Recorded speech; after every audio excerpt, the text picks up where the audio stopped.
नमस्कार साथियों। आज मैं आपको टू इन वन डिवाइस के जो विशेषताएं हैं उसके बारे में मैं आपको और अधिक जानकारी देने के लिए उपस्थित हुआ हूं।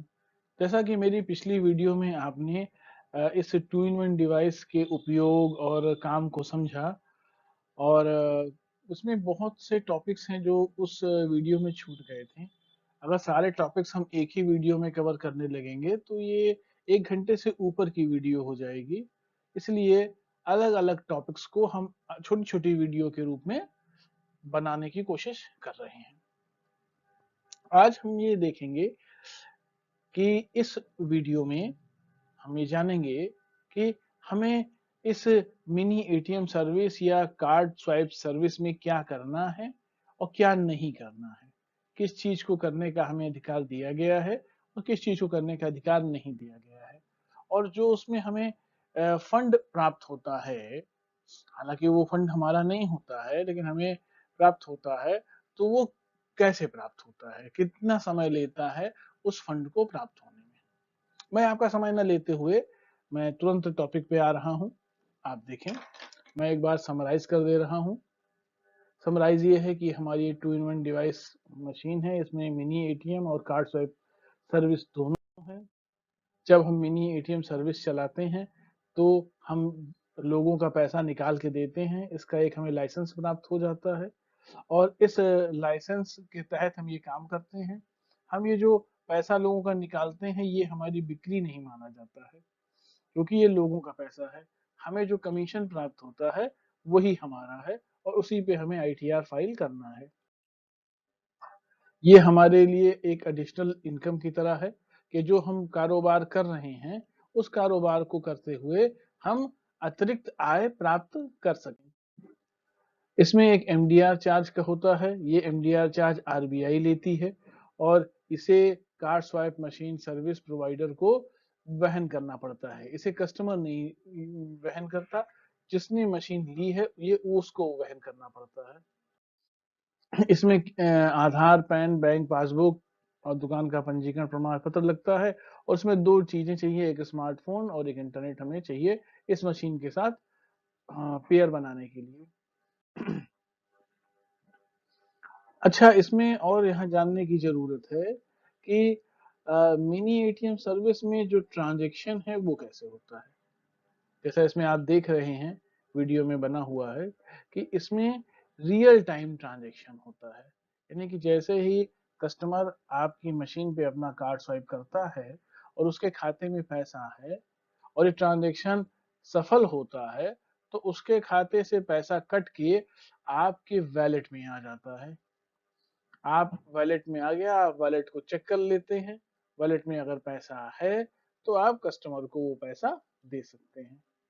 कार्ड स्वाइप मशीन में ऐसा नहीं है, इसमें भी ट्रांजैक्शन तुरंत होता है, लेकिन इसमें क्या है कि इसमें फर्क इस बात का रहता है कि इसमें इसमें एक रिसिप्ट जनरेट होती है। ये देखिए, आप देख रहे हैं, ये रिसिप्ट जनरेट होती है। वहां पे क्या था, यहाँ पे रकम हमको मिलने लगती है जो भी हमने, अगर हम मिनी एटीएम सर्विस में हम ट्रांजैक्शन हमारा सक्सेसफुल होता है तो हमारे वॉलेट में रकम आती है, लेकिन कार्ड स्वाइप मशीन में अगर ट्रांजैक्शन सक्सेसफुल होता है तो रिसिप्ट बनती है, पैसा नहीं आता। पैसा इसलिए नहीं आता कि पैसा हमको नेक्स्ट वर्किंग डे ही आएगा।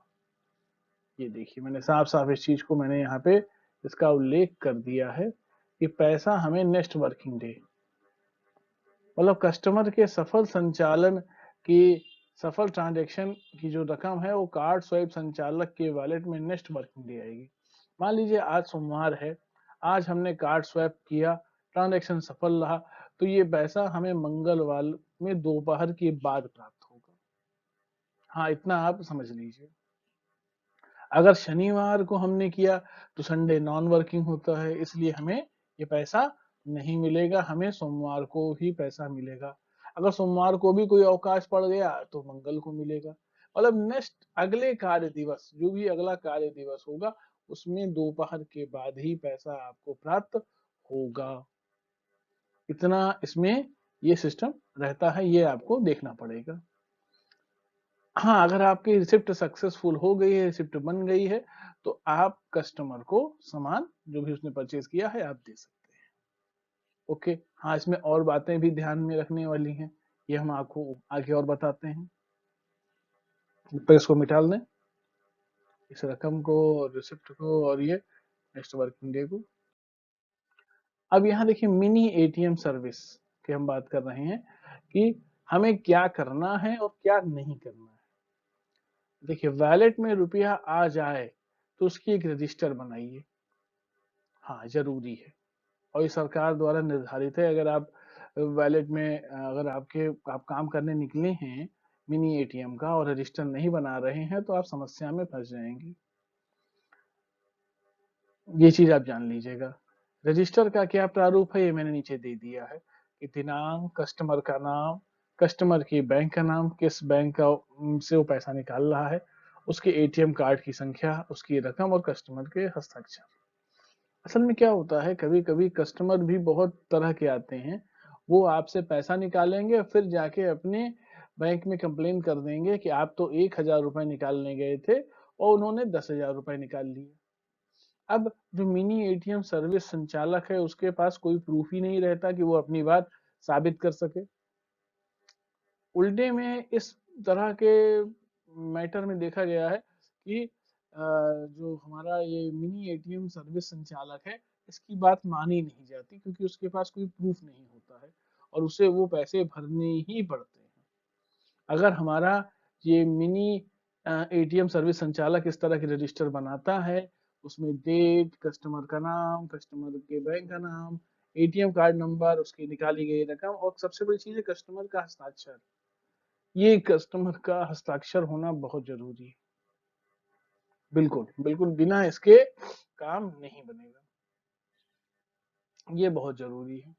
अगर कस्टमर ने यहाँ पे साइन कर दिया तो वो बैंक में जाके कंप्लेन नहीं कर सकता कि उसने 1,000 रुपए निकालने के लिए कहा था और आपने 10,000 निकाल लिए, क्योंकि यहाँ क्या रकम निकाली गई उसने साइन किया, उसको मैसेज आया।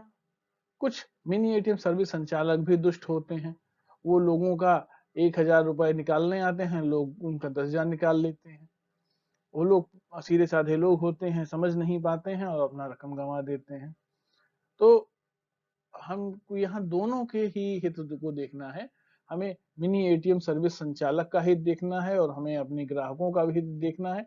अगर इस तरह का हमारा एक रजिस्टर बनता है तो साइन करके बाध्य हो जाएगा कि उसने इतनी रकम निकाली है और कस्टमर भी निकाली गई रकम को देखेगा और उसको जो मैसेज आया हुआ है उससे मिलान कर लेगा। ठीक है। अच्छा, दूसरी चीज इसमें नेक्स्ट बारे में बताया गया है कि एक बार में मिनी एटीएम अधिकतर अधिकतम 10,000 रुपए ही निकाला जा सकता है। आपको याद होगा कि एक चार्ट हमने आपको दिखाया था उसमें 10,000 रुपए तक ही था। इसमें एईपीएस ने एक रोक लगा रखी है कि आप 10,000 रुपए से ज्यादा का ट्रांजेक्शन मिनी एटीएम सर्विस के माध्यम से नहीं कर सकते हैं। नहीं कर सकते हैं तो नहीं कर सकते हैं। जैसे मान लीजिए बहुत से बैंकों के कार्ड की लिमिट 1-1 लाख रुपए तक होती है।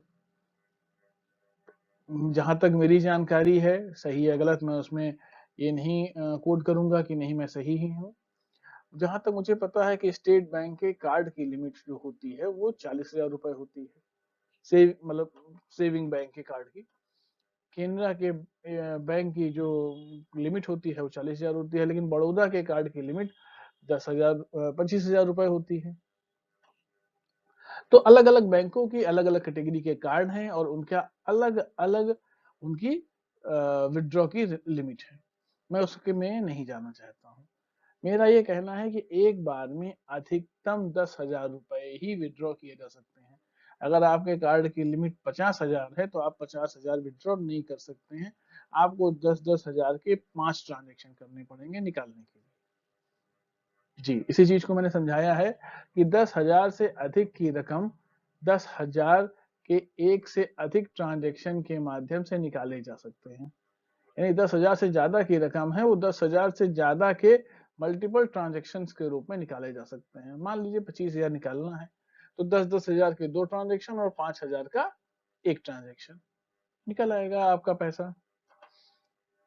कह रहे हैं कि एक चीज और ध्यान दीजिए, हर बैंक का अपना एटीएम का अपना रूल है कि हम आपको कितने ट्रांजैक्शन फ्री दे रहे हैं, कितने ट्रांजैक्शन के बाद हम चार्ज लगाएंगे। हम ये जो हम लोग हैं, क्वेस्क संचालक हैं, ये किसी बैंक का तो एटीएम लेके रखे नहीं है, ये कंपनी का एटीएम लेके रखे हुए हैं। तो इसमें क्या है, आप किसी भी बैंक का कार्ड लगाएंगे तो आपके साथ जो शुल्क का गणना होगी वो एज ए अदर एटीएम वाली गणना होगी। नहीं समझे, समझाता हूँ।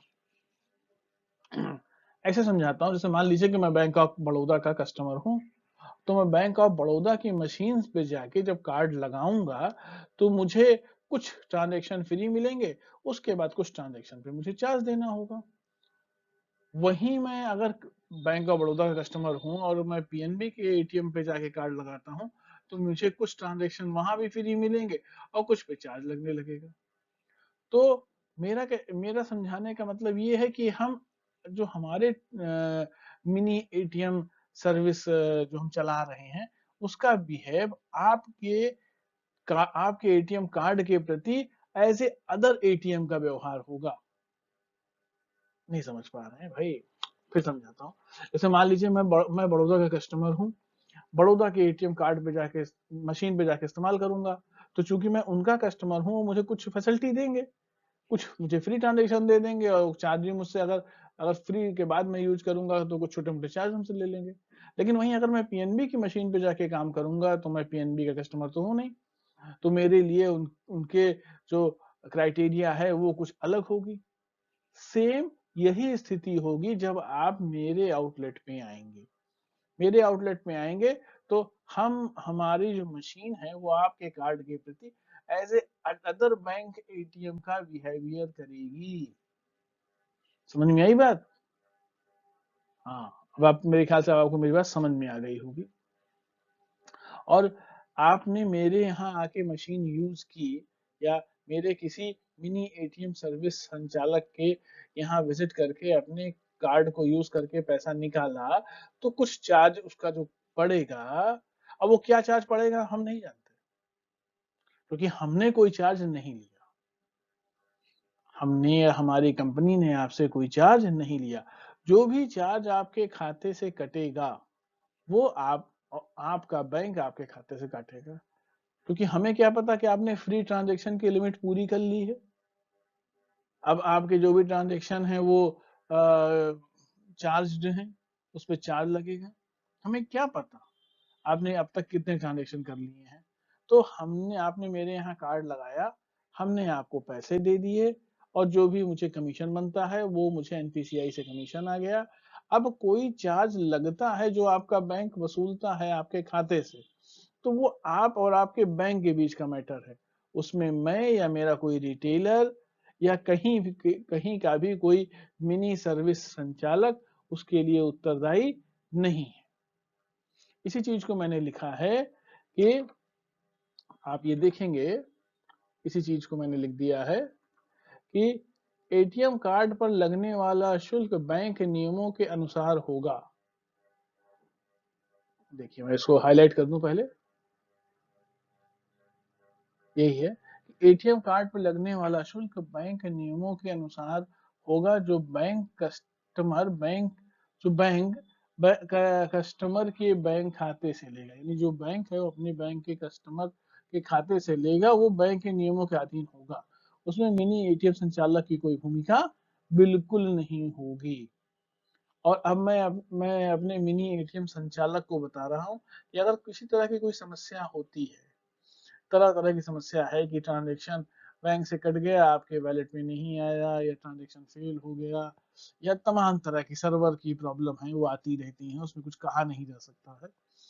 तो उसमें क्या है कि आप कंपनी के कस्टमर केयर से कांटेक्ट करेंगे, उन्हें मेल करेंगे, अपने डिस्ट्रीब्यूटर से संपर्क करेंगे और एक कंप्लेन रेज करेंगे। देखिए प्रोसीजर 4 तरह का है। एक कोई अगर समस्या आई, सबसे पहला काम आप कंप्लेन रेज करो, दूसरा काम आप अपनी कंपनी के कस्टमर केयर पे मेल कर दो, तीसरा काम आपके जो भी डिस्ट्रीब्यूटर हैं या एरिया सेल्स मैनेजर हैं या टेरिटरी सेल्स मैनेजर हैं उन्हें आप व्हाट्सअप कर दीजिए। तो आपकी समस्या का समाधान जल्द से जल्द हो जाएगा। इतनी चीजें तो करनी है, अब क्या नहीं करनी है ये सीख लीजिए। आइए सीखते हैं। पहले इसको मैं मिटा दूं। क्या नहीं करना है? बिना रजिस्टर में एंट्री किए भुगतान नहीं करना है। मैंने बता दिया, अगर भुगतान कर दिया, कोई समस्या हुई तो आप मिनी एटीएम संचालक हैं, आपकी कोई भी बात मानी नहीं जाएगी, सीधी सी बात। दूसरा, वॉलेट में बिना रकम आए कस्टमर को पेमेंट नहीं करना है। कभी कभी क्या होता है कि कस्टमर बैंक से तो पेमेंट कट गई लेकिन आपके वॉलेट में नहीं आई। आप ये सोच रहे हैं कि अभी थोड़ी देर में आ जाएगी, तो नहीं भाई साहब, नहीं आएगी, वो लौट के कस्टमर के खाते में ही जाएगी। अगर आपको विद इन 3 सेकेंड, आप 5 सेकेंड या 1 मिनट के अंदर पैसा नहीं आया आपके वॉलेट में, तो फिर नहीं आएगा, वो लौट के कस्टमर के खाते में ही चला जाएगा। इसलिए जब तक पैसा आपके वॉलेट में ना आ जाए, आपको ग्राहक को पेमेंट नहीं करनी है। नहीं करनी है तो नहीं करनी है। अब कह रहे हैं नेक्स्ट, तीसरा देखिए कि कस्टमर का बैंक ट्रांजैक्शन सफल हो जाए लेकिन मिनी एटीएम के संचालक के वॉलेट में रकम ना आए, तो उसमें कस्टमर का भुगतान नहीं करना। मैंने भैया को बताया, ट्रांजैक्शन करते समय केवल कस्टमर का ही मोबाइल नंबर डालना है, मिनी एटीएम संचालक अपना नंबर किसी भी दशा में न डालें। ये एक बहुत कॉमन एरर है। नॉर्मली क्या है कि जब हम ट्रांजेक्शन करते हैं तो उसमें कस्टमर मोबाइल नंबर मांगता है। तो जो हमारे संचालक लोग होते हैं, उन्हें अपना नंबर याद होता है, वो तुरंत अपना नंबर डाल देते हैं। ये सबसे बड़ी गलती है और यहीं से इसको एक फ्रॉड ट्रांजैक्शन माना जाता है। तो क्या होता है कि जब कंपनी कोई समस्या होने पर कस्टमर से संपर्क करना चाहती है, तो नंबर तो भाई साहब आपका लगा हुआ है, मिनी एटीएम सर्विस संचालक का लगा हुआ है, तो बात तो आपसे होगी। तो फिर ये माना जाएगा कि नहीं, आपने जानबूझ के फ्रॉड करने के उद्देश्य से ही कस्टमर का बैंक ट्रांजेक्शन करते समय कस्टमर का मोबाइल नंबर न डाल के अपना नंबर डाला है।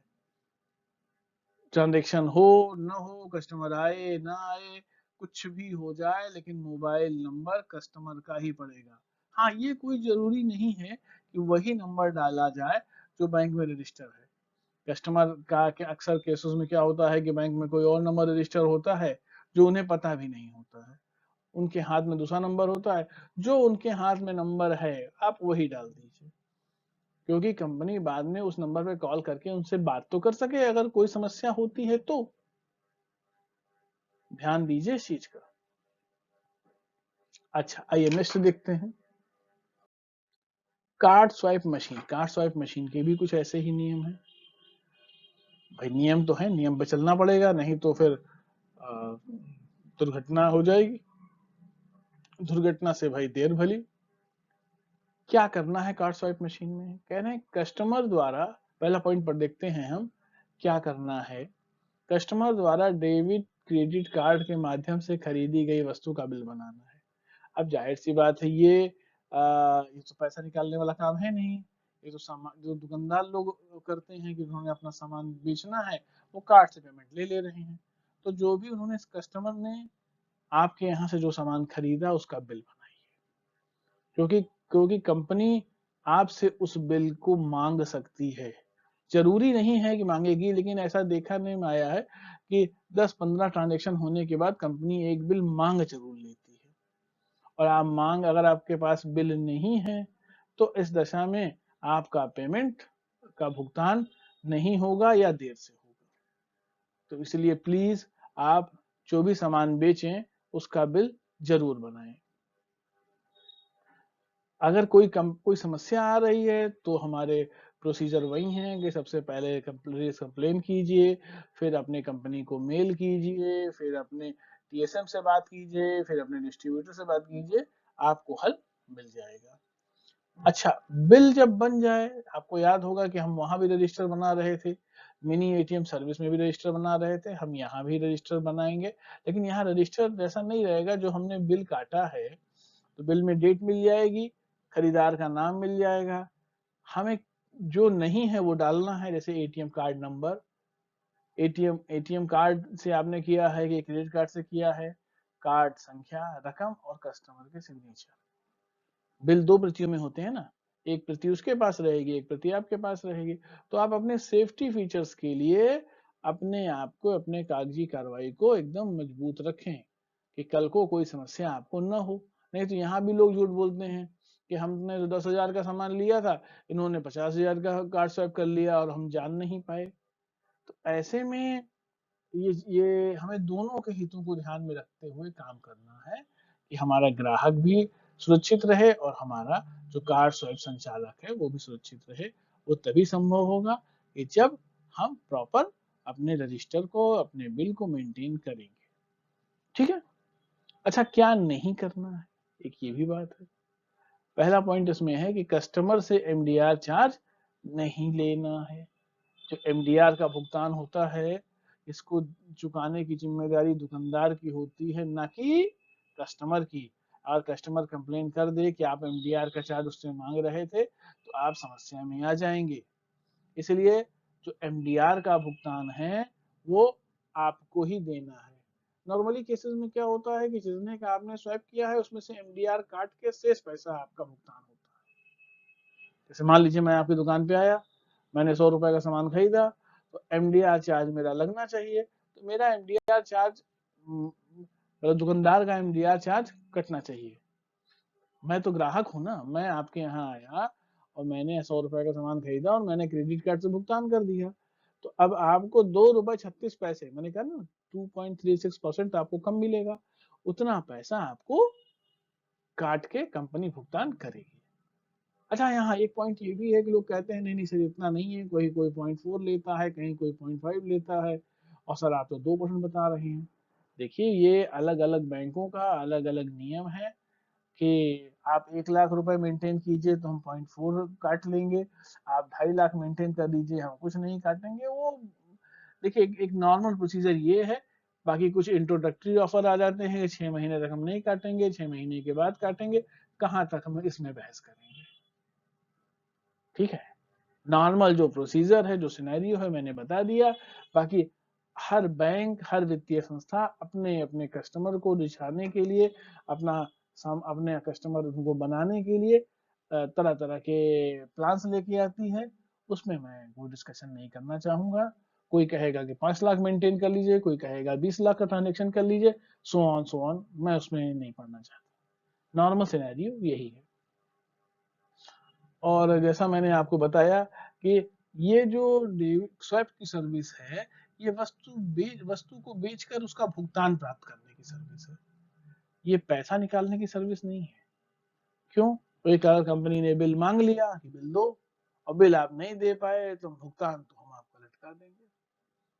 तो जब तक आप बिल दोगे नहीं, भुगतान हम देंगे नहीं। इतना तो पक्का है, बिल दोगे नहीं हम भुगतान देंगे। तो इसलिए ऐसा काम नहीं करना है। थर्ड ऑप्शन है, कार्ड स्वैप संचालक अपने अपने नाम से जारी हुआ क्रेडिट या डेबिट कार्ड का उपयोग अपनी स्वैप मशीन में नहीं कर सकते हैं। विशेष ध्यान रखिएगा, अधिकतर ये बेसिक गलतियां हैं। वहां पे मिनी एटीएम में क्या गलती थी कि लोग अपना नंबर डाल दे रहे थे। यहाँ क्या गलती है कि लोग अपने नाम से जारी जो उनका कार्ड है वही इस्तेमाल करने लगते हैं। तो कंपनी पकड़ लेती है कि राम किशोर जी की मशीन और राम किशोर जी का कार्ड, यानी कि ये नहीं का कार्ड है, इसका भुगतान फंस जाएगा, इसका भुगतान फंस जाएगा, याद रखिएगा। तो इस तरह से मैंने सारी चीजें आपको यहाँ पे डिस्कस की हैं। नेक्स्ट वीडियो में मैं इसका लाइव आपको दिखाऊंगा कि कैसे ये वर्क करती हैं। नेक्स्ट वीडियो में मैं इसको रिकॉर्ड करूंगा कि कैसे हमारा एम एटीएम वर्क करता है, कैसे हमारा कार्ड स्वैप कर वर्क करता है। इस चीज की मैं लाइव रिकॉर्डिंग करके मैं आपके लिए दूंगा। आशा करता हूं कि मेरे द्वारा दी गई जानकारी आपके लिए लाभप्रद होगी। अगर कहीं कोई कमी हो रही है तो कृपया मुझे कमेंट बॉक्स में बताएं, और वीडियो को ध्यान से देखें और अपने काम में पारदर्शिता के साथ और पूर्ण कुशलता के साथ अपना कार्य करें। इतनी बात रखते हुए मैं अपनी बात को विराम देता हूं। नमस्कार।